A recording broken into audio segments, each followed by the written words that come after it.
I think we're just gonna play this out past the turn. I think that getting out the Ember Queen. Oh my gosh, I just conceded on accident.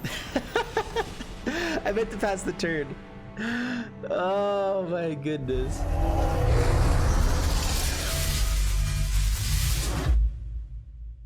This video is brought to you by Domain, the Dark Souls of trading card games. Domain is like chess, but if the pieces were cards and each tile of the board was a different terrain that you can use to your advantage.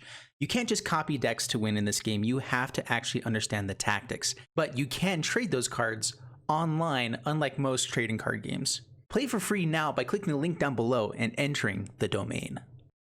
Hello everyone and welcome. My name is Jeff and today we're going to have some fun playing Magic, but first I want to talk about something really important. So this is a deck that is the #1 deck in the most played deck on MTG Arena right now, is the mono red aggro. This is what it is, and unfortunately there's some stuff that's coming up in the next few months here that a lot of newer Magic players don't know about or not necessarily aware if you've not gone through it before. So we are going to have a rotation. What's going to happen is we're going to keep these sets and these ones will go away, and we're going to gain so we'll get core set 2021, and then after the next set comes out we'll keep those 5 and drop off these 4. So during this next 3 months, it's important to make sure that the cards that you're crafting, the cards that you're making, as you are building your decks, you're aware that you shouldn't really be spending wild cards on these sets unless you already have everything else. You're fine there. You're okay with spending wild cards, knowing that they're only going to be useful in historic after the fact and other things like that. And so it's really nice that we get to still play with all these cards for another few months, but it's important that we start talking about rotation proof type of decks. And so this deck looks like this after we have those other cards out. We still get to keep a lot of good pieces in the deck, but you know, we're still missing quite a few cards. This is another reason why mono red is actually a really good deck for beginners, for people that are trying to, there's a reason it's the most played deck. You want fast games so that you don't have to spend 45 minutes to be able to rank up. I started playing Wilderness Reclamation, just testing it out to see if I could understand the deck a little bit better the other day. And and I won 9 out of 10 matches, best of 3 matches that I was playing, but I didn't enjoy it necessarily because every game took like 45 minutes to play. It's a long time, a long commitment. Or if you're playing these more aggro style of decks, you're only going in for like a 10-minute game, maybe 15 minutes if it's really intense, and you can exit out of it as quick as you want. So that's a big reason why rotation proof or mono red type of decks tend to do well and tend to be played quite often. Is first off, they're good. It's a really powerful deck. I know a lot of people out there hate mono red, and they're going to call me, I'm the part of the problem because I'm promoting this right now. But guess what? This is really important for people to be able to play. It's important to be able to have a format where you can jump on and play for 5 to 10 minutes, especially if they're going to be taking this to mobile. It's really important that you be able to do that.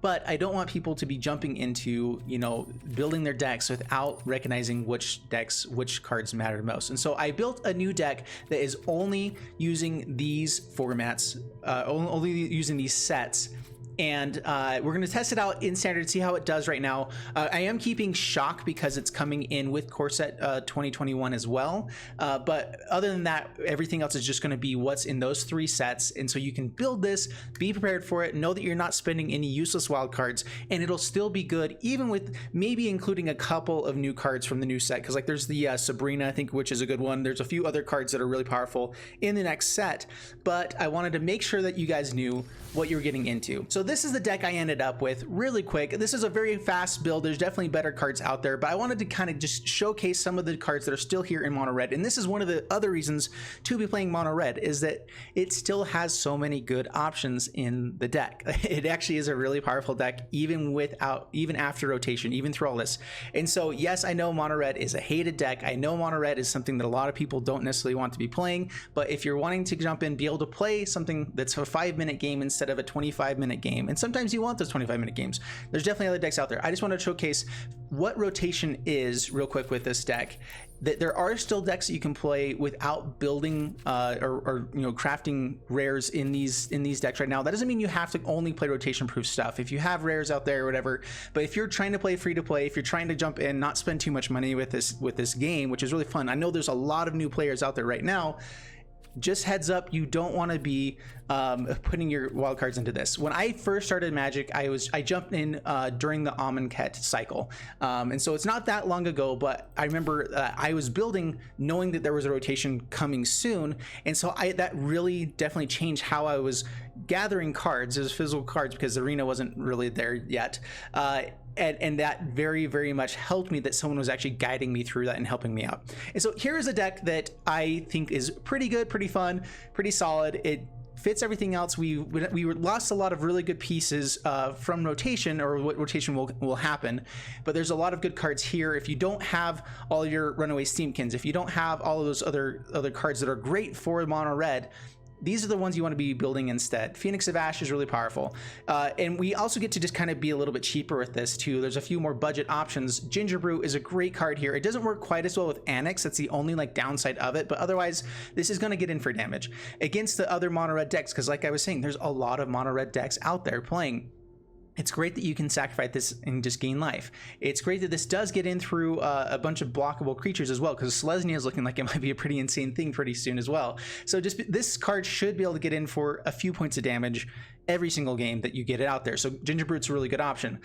Infuriate was in the typical mono red deck. This is just a 1 mana deal 3 damage. Yeah, there is a downside that people can kind of destroy something, but there's also the downside of things getting countered anytime as well. So I think Infuriate is definitely useful to play. It's great with Embercleave, getting in potentially for 6 damage, so it's pretty sweet. Shock, awesome as well. I decided to add 1 copy of Raking Claws because Embercleave is so good. Raking Claws kind of does the same thing except not having the trample, but it can also win its games. It cycles away if we don't really need it. So I felt like 1 copy I wanted to test out into this deck. Rimrock Knight kind of comes into that Runaway Steamkin slot. Runaway Steamkin is so powerful, it's really hard to kind of beat, but again, Rimrock Knight is a powerful card as well. It's useful to be playing here. Robber the Rich, super powerful card. We've seen it, it's amazing. Anything with haste that's a 2/2 and then it has a ton of extra text is really great. The reach actually comes into effect with this way more often than people think. It's a powerful card. Bonecrusher Giant, just one of the best cards, I think. It's one of the best cards ever printed, especially for red. It's the fact that you get a great effect for 2 mana at Stomp, 3 mana you get a 4/3. It also has extra text on that 4/3 side of it. It's seriously one of the best cards like ever printed. It's a really, really powerful card just for the straight value that you have. I know like there's not every single deck is going to have a home for this, but it's really, really powerful. Annex, really, really good. We've seen how this works, where we get to go wide if things die. We get to get some extra value. It helps us get more attackers for Embercleave even if it dies, so a little bit of protection against board wipes. Phoenix of Ash, being able to fly in through the air is really, really nice.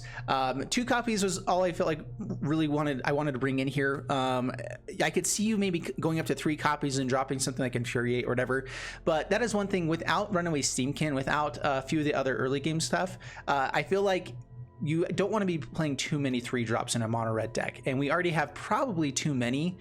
We are running 20 lands here, so it's a little bit hard to justify going there. We may even want to add in a land here with this deck, but I'm going to test it out as is. Torbrand went up to 3 copies instead here. It's just a really powerful card, so being able to hit it more often is great. Again, though, that is part of the issue, is going to 4 copies, you're going to be hitting a card that's going to be harder to cast more often. It's also legendary, so having multiples is kind of a dead draw. And so 3 is probably right here, although it's an effect that you almost want every game, so it does justify going to 4 copies if you have the rare here and don't have rares for Phoenix of Ash. Embercleave, we've seen Embercleave, it's insanely busted. So this is the rotation proof version of mono red. Again, all the reasons to be playing this is if you are trying to play as a new player, trying to play free to play. There are a lot of rares in here that are hard to get, but I would much rather prefer that. I would recommend going after these kinds of cards, the ones that are in this set, or these sets, and also core set 2021, not these 4. This is the time to start preparing for that and start focusing more on the next rotation rather than focusing on the other stuff. So there's always this 3 months gaps where we're like, okay, we know rotation's coming, you can still get to play with all the fun stuff, you want to be able to play with decks that you know are going to win. Mono red is one of those decks that even losing all those other great pieces, you still keep a lot of great pieces through rotation proof, playing it 3 months early, and still get to have a deck that's powerful enough. And I'm going to prove that by playing some games with it here today. So let's go ahead and jump into the gameplay, see how it does for us, and wish me luck. All right, I'm interested to see how well Raking Claws works here, especially with something like Annex. All right, keep this. I'd love to find like the double fervent champion. I feel like whenever I run up against mono red, I always run up against people that have double fervent champion and all the good stuff. Whenever I play it, I just get kind of like, yeah, that's okay, I guess. Stuff. Oh, there we go. All right, let's go ginger root first and then into double fervent champion. I got it. See, that's why you play mono red. Let's know. What's up, Noah Game Master? Dude, my day is going really well. Don't counter it. No quench.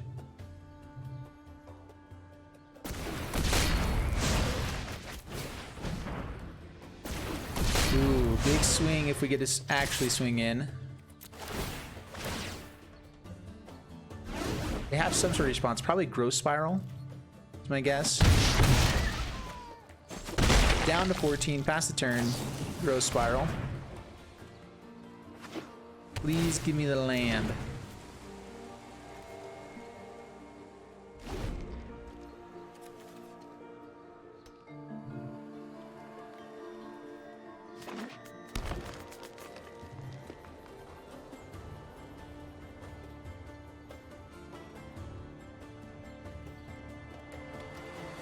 All right, so they could have the wolf. Ooh, Hydra. All right, all right.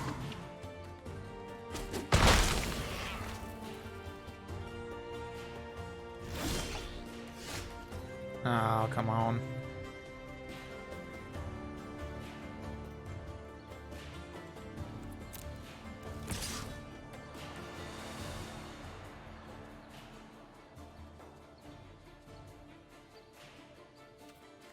The best play here is probably to get past Voracious Hydra. Here, so we're going to hold on to the attackers. We're going to go ahead and just pay here.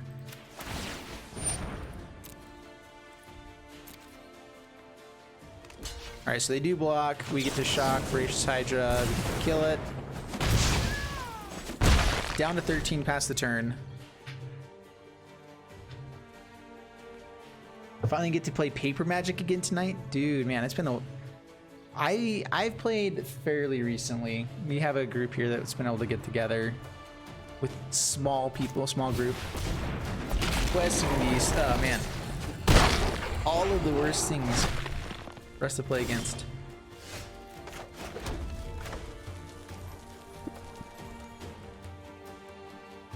All right, Annex. No attacks past the turn.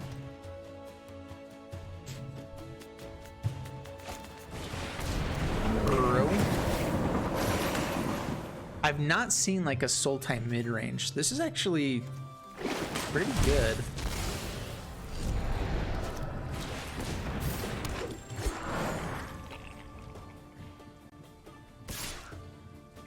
You play tabletop with your wife and kids? That's awesome. You have that your wife and kids actually play. No blocks, take it again. Down to 12. We do get Embercleave onto Annex next turn. Is that fast enough? We could go for like Torbrand.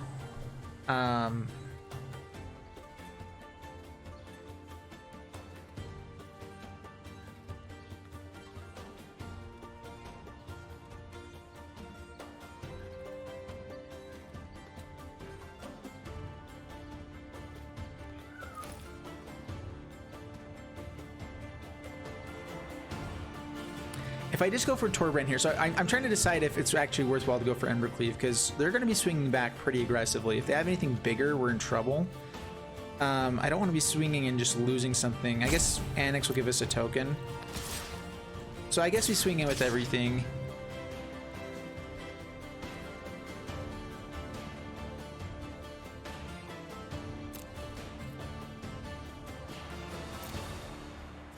I could have paid for Ginger Brute, but I'd actually almost like it to trade off with the Paradise Druid and get another token here that's red that works better for Torbrand. What's up, Carlos? Welcome, man. Yeah, the cleave is the thing. We've basically announced that we have it. It could be other stuff, though. We hesitated in their mind. All right, perfect. We like that. We like that. So I could kill the Questing Beast, but I think that Just going for the damage here and racing is better. I mean, a shot is this lethal now.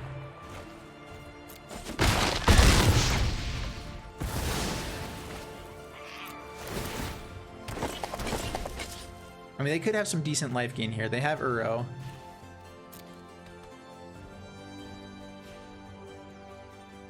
You start teaching your little girl how to play when she was 6.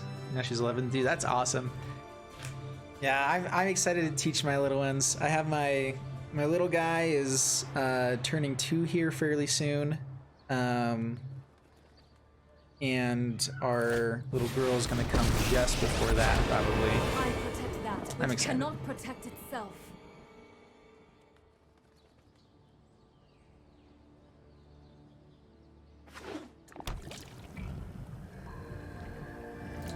All right, Torbrand here. Yeah, they're not doing anything that we can't handle unless they have a fight spell. Down to 5.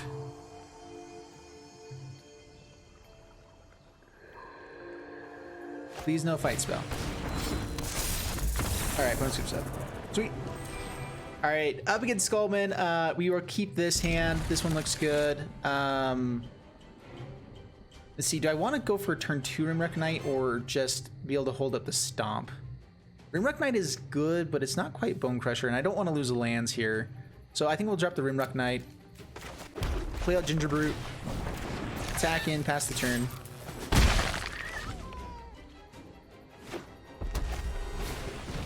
Alright, up against another mono red deck. And we get to see how well this deck does against the mono red. So, swing in. We'll hold up Stomp for instant speed. People do play Infuriate now, though, so that is one issue. We also want to stop Light Up the Stage. We are playing Rotation Proof, but we know what cards are still in the format, so we want to make sure that we are prepared for it. Yeah, we'll go ahead and try to Stomp here.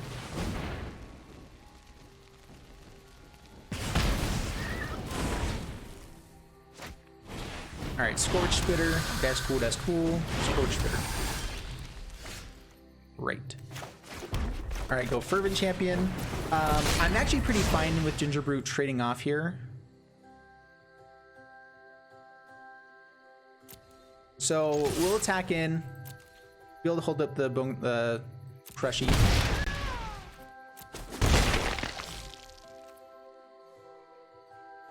Pass the turn. Alright, yeah, we'll go ahead and kill one of you. Being able to throw out Bone Crusher Giants a couple turns in a row is not bad. We'll see if we can actually finish this off, though. I mean, the issue is it kind of comes down to who has the Ember Cleave, right?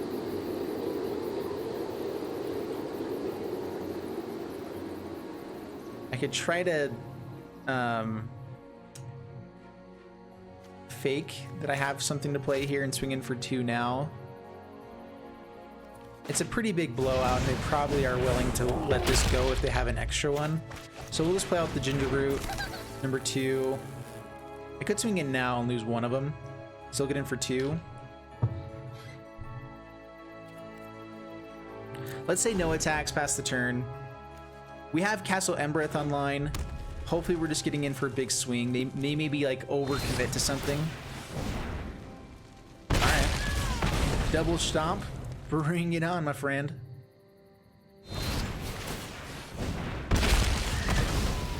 Bone Crusher did its job.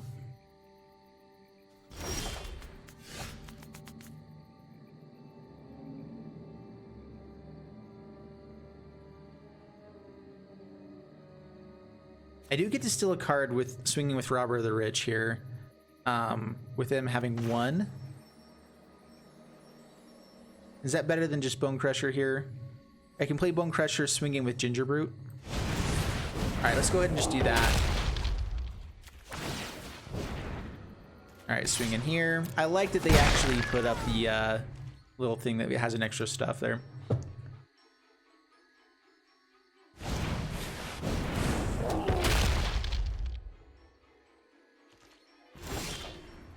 Alright, who draws the Ember Cleave first? That is the question.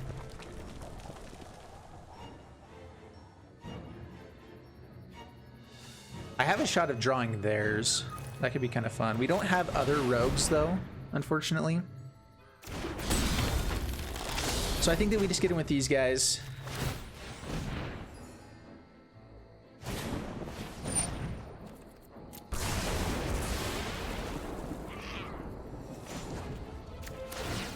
Alrighty.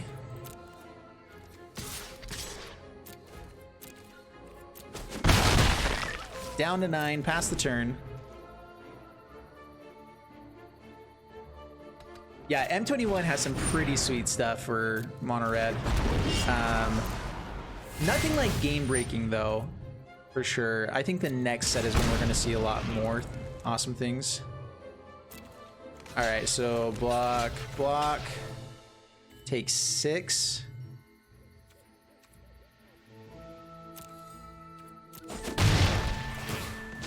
Our Ember Cleave isn't gonna go on to anything big now that this is dead, but we had to survive.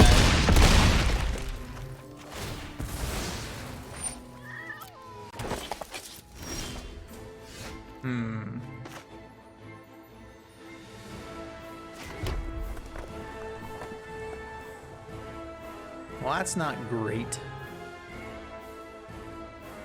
So I can block the 2 big things with Ginger Brutes and gain some life. Chump block here. I'm just not sure how we actually win the game. I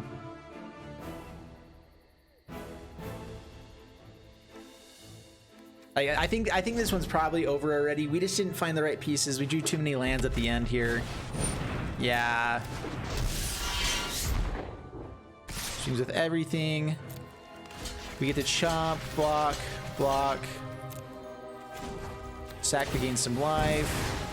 Like finding Annex even to be able to go a little bit more wide here would be nice. Being able to find like anything. But finding nothing, yeah, okay, good game. So I feel like mono red, like big red, got a lot of great pieces for M21. Where like mono red aggro, I mean like mono red aggro already has so many supporting pieces. It's never gonna go away.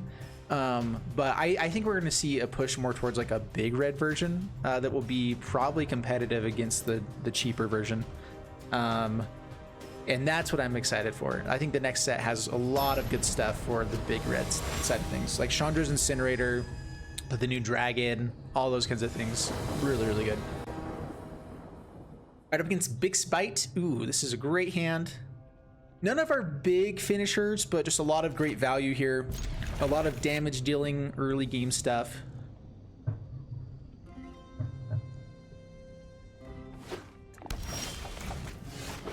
All right, go Ginger Brute. Another 1-drop would be nice here, or like a Rimrock Knight to be able to pump.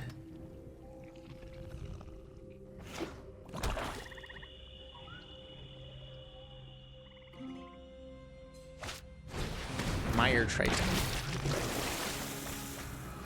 Gaining life. Boo. Hiss. Shock is nice here. Ginger Brute. Shock. Swing them in. Back down below their starting life total. Booyah. Oh yeah.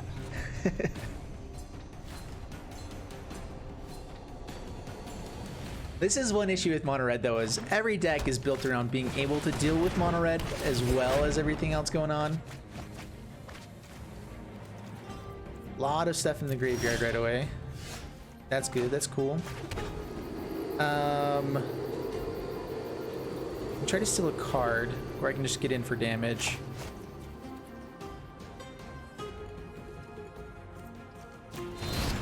I mean, they're gonna block regardless because they want stuff in the graveyard.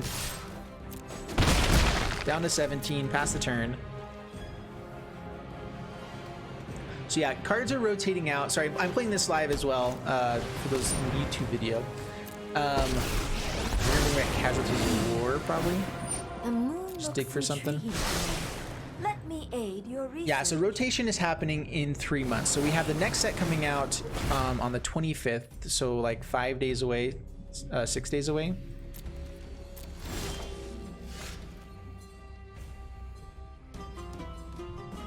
I have a more guaranteed Ember Cleave, I guess. Let's see, I can kill Tamio here. Brokos doesn't have a target.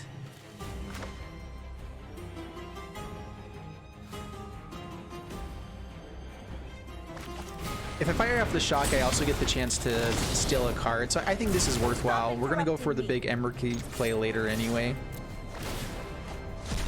Just a land. I have become too involved with my work.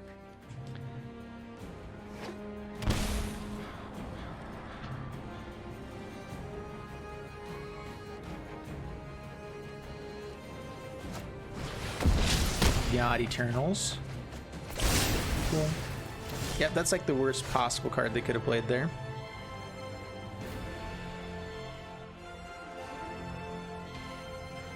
So I can kill this with the Infuriate if I swing in.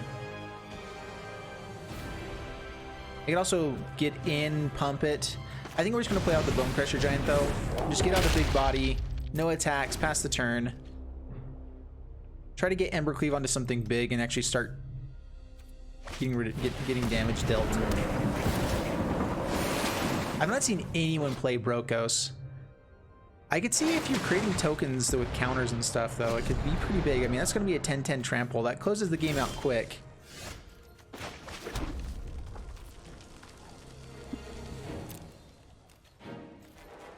All right, attack in.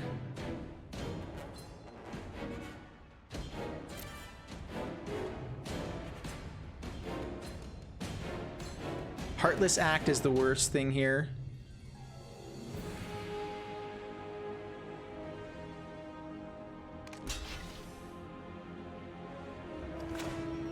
There were a few other rogues printed. All right, we're gonna go Ember Cleave onto Bone Crusher Giant. If they Heartless Act in response, we get to Infuriate onto the Ginger Brute and at least get rid of the 4/4. All right.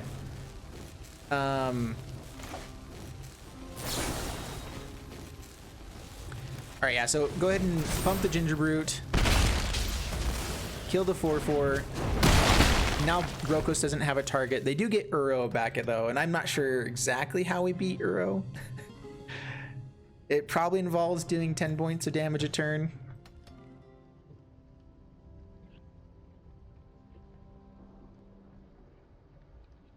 Is this Casualties of War?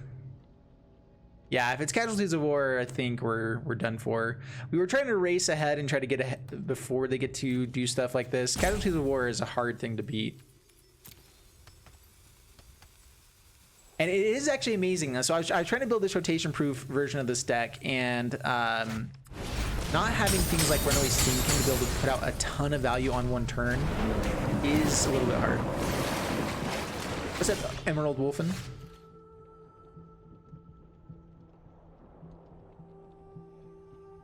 So I can give the pump.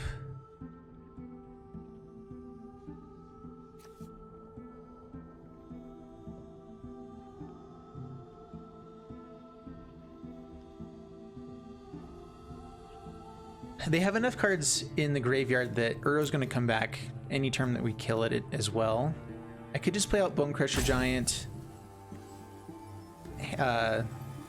pay and swing in for 1. They gain 3 more.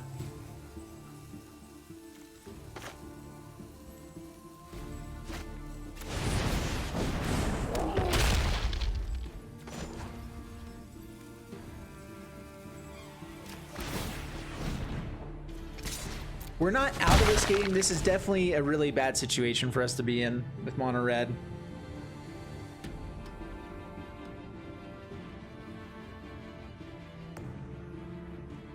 Brazen Borrower is a rogue. That's right, I forgot about that. Is there like an is it red? There's another couple rogues I think that are coming out that are actually pretty powerful. There's like the Spirit Rogue, I think. There's a actually, I guess there's a couple more in like Jumpstart as well that are going to be coming. So yeah, Jumpstart is coming to a lot of the cards are coming for Historic, or coming to Historic. And yeah, this is going to be hard. Brokos with a bunch of cards that get counters is actually kind of good. Harness the elements.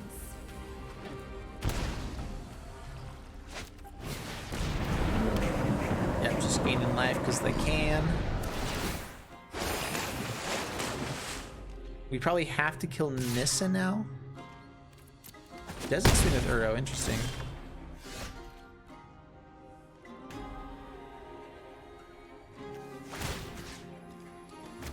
Alright, equip it to the Bone Crusher.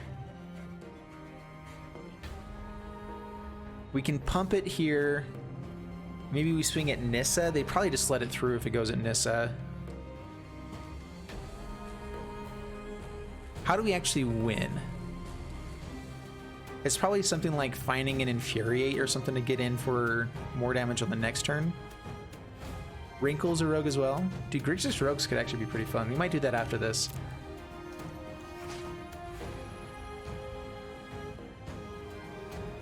I don't see how we win through Nissa. Swing in. I'd like to be able to just kill some stuff. Unfortunately, Uro's just going to come back anyway. So we do pump, we take 2, we get it off the board so it can't swing again. And we get to kill both. Talk of peace. So it's not a terrible turn. I must seek comfort in the land.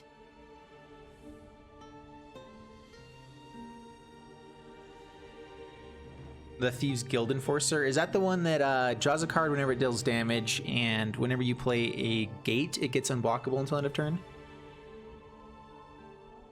For 3 mana, right? That would actually, so yeah, Grixis Rogues would be a pretty fun deck. We might have to build that soon. Uro comes back. We have the pump with Castle Embereth as well, so we can still kill this. They're keeping Brokos around. Honestly, I don't know how we beat a 9/9. They probably ought to be going for that instead. I mean, they have 9 here. Okay, Fervent Champion.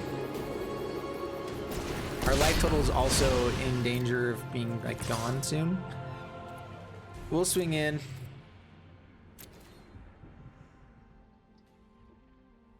Yep, we have Castle Embereth.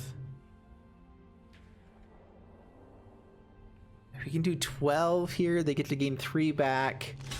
If we find an Infuriate or something like that, we have a shot. Cards in the graveyard, 10 still. Dude, Tameo with Uro is just so powerful. All right, pass the turn. I mean, our life total is staying a little bit higher. That's nice.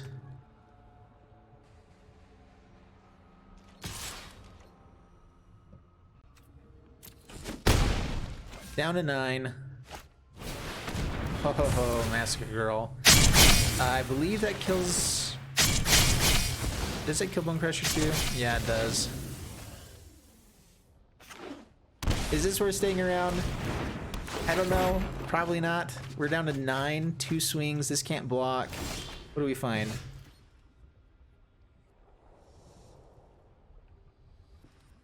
Rimrock Knight with Torbrand on the next turn. We survive probably the next turn.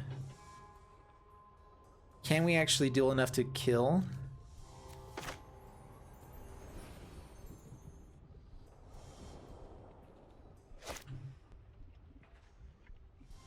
I don't think so. I think this is game already.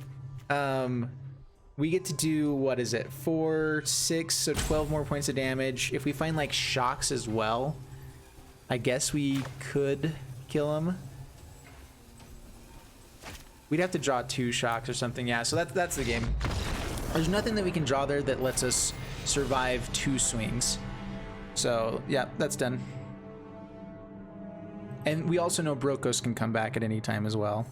That's awesome. I've run into quite a few like father and son groups when I've gone to the Phoenix GP.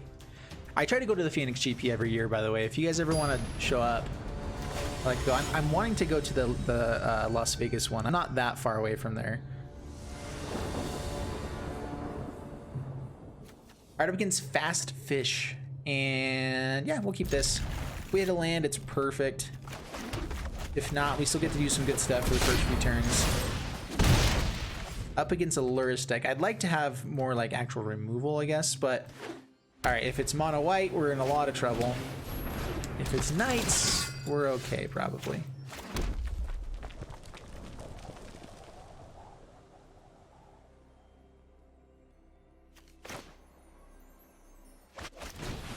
Do I want to pay for this, or do I want to trade off in any way? No, I'd rather just pay and swing.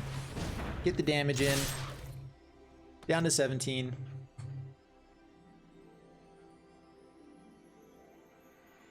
The small's still here.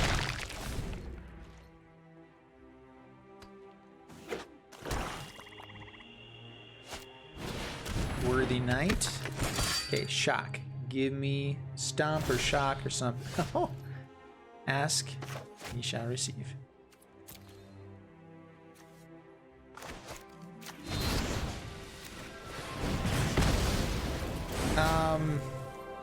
Swing in. They probably don't trade off with the Ginger Brute. The only reason to keep it around is so that we can get Embercleave out with only 3 lands, which could be pretty nice. But they also may not trade off. All right, they do.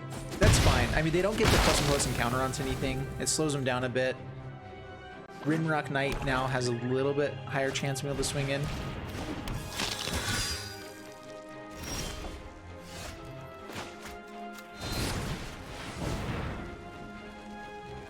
Fight as one would be annoying here.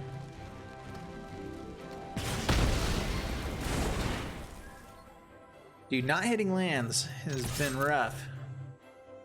I mean, this deck can run on 2 lands, but we'll see. Yeah, Jumpstart is looking really fun. Even forgot about M21 for a moment. Yeah, there's about 30 to 40 cards that I'm really excited for M21. Which is about 30 to 40 less than your typical, you know. Oh man, that's good. Is it Death Touch and Lifelink or Menace? Okay, Menace is fine, as long as they're not Lifelink. If we can find lands, we can maybe do something here. Oh no. Oh, that's so bad. Alright, so I think I actually play more defensively here. If I swing in, they just know that I have damage.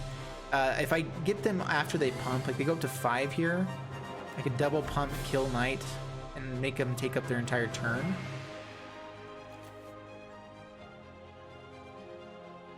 So I think we just pass. I mean, getting in for damage could be pretty nice there, but I don't think we can actually race very well there. Fervent Champion.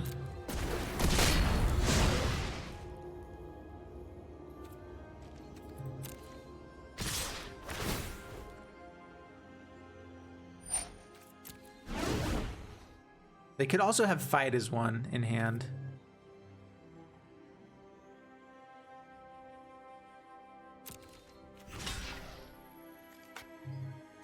Oh, it has Menace, right? All right, block here.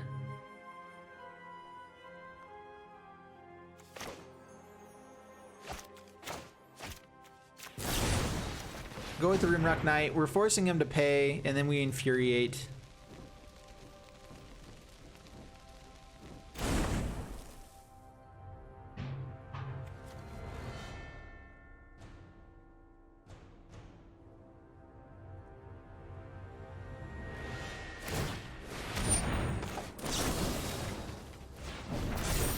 Hey, this doesn't do a ton, but Knight of the Evil Legion is the one thing that's actually doing like a lot of damage to us.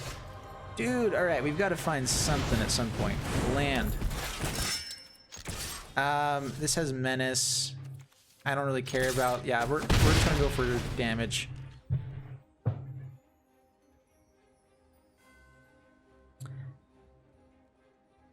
Historic Brawl is getting a great pull, dude. Yeah, I wanted to jump into Historic Brawl as well. It sounds so fun.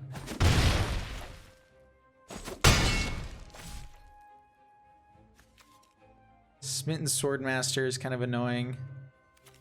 They can just play that, bring Lurrus to hand. That's probably... Dang it.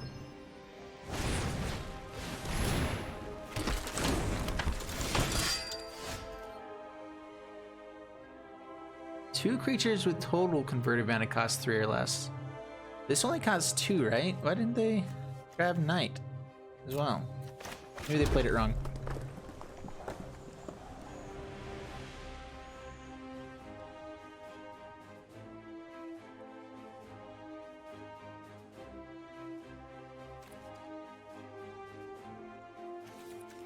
All right, we bring out Annex, pass the turn. I'm fine trading off with this on something else. This just trades off here. No attacks, pass the turn. You're never gonna financially recover from Jumpstart? Seriously, it's good. Man, this is a good deck and they have everything. Pumping there, I mean, that is our best block, so that's fine. Now they're gonna have the fight as one. Yeah, okay. They're not pumping left. Oh, they're all humans. Yeah, there's no way we win from there.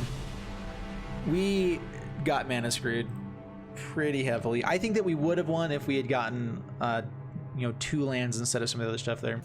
Yeah, Jumpstart is one of the few like sets that I like the idea of buying paper for it a lot more than other things. Like I've not bought paper cards in forever except for the commander stuff, but now I'm actually like really excited for Jumpstart because it's built for commander. I feel like the idea of you just being able to crack it and like play a game, that actually sounds fun. Like I could see my wife actually playing that version of it versus other stuff.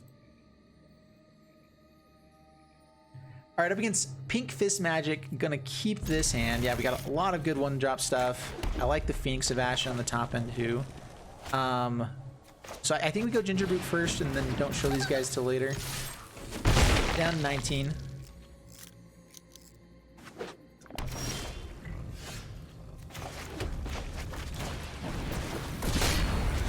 Yeah, they're printing, there's so many reprints. Do we even know how many cards are in Jumpstart? Down to 14, pass the turn. Perfect early game start. Being on the play with that hand is really hard to beat.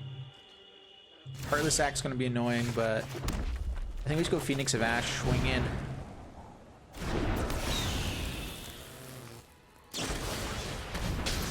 That's fine. Take action. This comes in untapped, I believe, so we could even pump. I think we wait and save it for like Embercleave or maybe some sort of removal. Like if they have what's it called? The cruel. Everything gets -2/-2. That'd be bad. Raking Claws. All right, there we go. That's what we saved it for. All right, Infuriate. Raking Claws. And that's game. Dude, all right, I actually really like Raking Claws in here. I mean, it's not quite Embercleave, but I could do that with only one creature. That could be pretty sweet, actually. So I do like that.